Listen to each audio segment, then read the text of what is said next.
2028 বিধানসভা নির্বাচনকে টার্গেট করে রাজ্যে বর্তমান ট্রিপল ইঞ্জিন সরকার, সে সঙ্গে বিরোধী রাজনৈতিক দলগুলি ইতিমধ্যেই তাদের রাজনৈতিক কৌশল প্রতিনিধি রদবদল ঘটিয়ে চলছে। রাজ্যের প্রধান বিরোধী দল তথা সিপিএম দলও সাংগঠনিক নির্বাচন সুসম্পন্ন হয়েছে।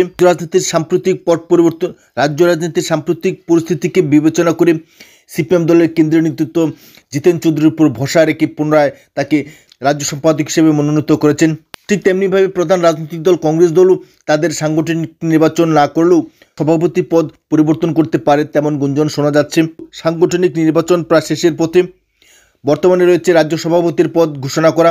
ইতিমধ্যেই বিজেপি দল সর্বভারতীয় নেতৃত্বরা রাজ্য বিজেপি সভাপতির নাম ঘোষণা করার অপেক্ষা রয়েছেন। সবচেয়ে জটিল প্রশ্ন হচ্ছে এই সভাপতির পদকে কেন্দ্র করে এক ঝাঁক নেতা নেত্রী ইতিমধ্যেই দিল্লির সঙ্গে দরবার শুরু করে দিয়েছেন, যার ফলে এই সভাপতির পদকে কেন্দ্র করে বিজেপি কেন্দ্রীয় নেতৃত্ব যথেষ্ট চাপের মধ্যে রয়েছেন, যার ফলশ্রুতিতে রাজ্য সভাপতির নাম ঘোষণা করতে বারবার চেষ্টা করেও ব্যর্থ হচ্ছেন।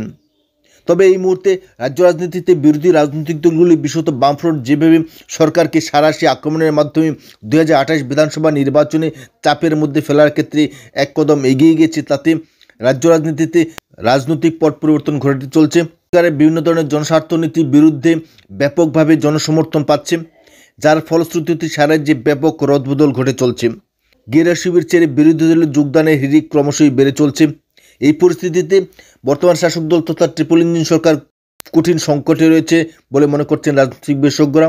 এই পরিপ্রেক্ষিতে আগামী 2028 বিধানসভা নির্বাচনে কীভাবে বিরোধী রাজনৈতিক দলগুলিকে মোকাবেলা করবে তা নিয়ে বিজেপি দলের ক্রাইসিস ম্যানেজমেন্ট যথেষ্ট সক্রিয় রয়েছেন। তবে মূল প্রশ্ন হচ্ছে বিজেপি দলের ক্রাইসিস ম্যানেজমেন্ট কোন পথে হাঁটবেন? নেতৃত্বে পরিবর্তন ঘটাবেন নাকি মুখ্যমন্ত্রী পরিবর্তন ঘটাবেন? ইতিমধ্যে এই নিয়ে যথেষ্ট গুঞ্জন সৃষ্টি হয়েছে। 2018 বিধানসভা নির্বাচনে বিপ্লব দেবের নেতৃত্বে সরকার পরিবর্তনের পর কিছুদিন পরেই মুখ্যমন্ত্রী বদল ঘটানো হয়েছিল এবং 2023 বিধানসভা নির্বাচনে ডক্টর মানিক শাহের নেতৃত্বে সরকার গঠিত হয়েছিল, কিন্তু সেই সরকার ছিল অত্যন্ত দুর্বল সরকার, যার ফলশ্রুতিতে অনেকেই আশঙ্কা করছেন যে বিজেপি দলকে শক্তিশালী করতে হবে এবং 2028 বিধানসভা নির্বাচনে দলকে সাফল্যের দ্বারগোড়ায় নিয়ে যেতে হলে অবশ্যই মুখ্যমন্ত্রী বদল প্রয়োজন। কেন্দ্রীয় নেতৃত্ব কী ধরনের সিদ্ধান্ত গ্রহণ করেন সেদিকে তাকিয়ে রয়েছেন বিজেপি দলের সাধারণ নেতা কর্মীরা।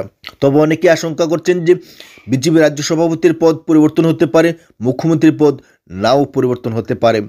বিজেপি কেন্দ্রীয় নেতৃত্ব বিশেষত অমিত শাহের নির্দেশের অপেক্ষা রয়েছেন বিজেপি দলের রাজ্য নেতৃত্বরা।